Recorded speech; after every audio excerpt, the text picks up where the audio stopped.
nuclear power can't play any significant part either in providing energy security for Britain or indeed providing for climate security for Britain. And the reasons for that are twofold. One, the cost of nuclear is so expensive that actually policies aimed to deliver it are simply not affordable. Therefore, it won't happen. So a policy reliant on nuclear for energy security or climate security will simply fail.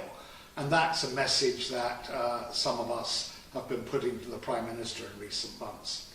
The second reason is when you look more globally, the number of nuclear power stations that would have to be built will barely keep up in the next 20 years, will barely keep up with the number of nuclear power stations coming offline, even if you assume very, very optimistic rates of build. So by 2030, if we do heroic things with nuclear power, we'll end up with as many nuclear power stations then as we've got now. So it doesn't actually help you with your problem of getting rid of fossil fuels.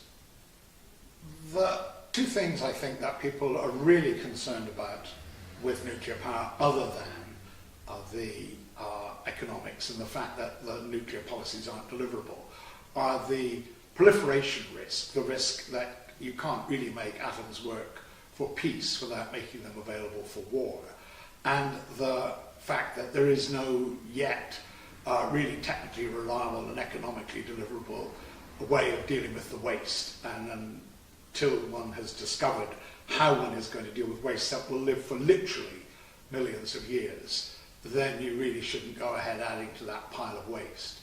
But the proliferation risk is the one that's always troubled me most, because as we've seen over the last 30 years, it's under the guise of civilian nuclear power programs that those states which have acquired nuclear weapons, states like India or Israel, have done so.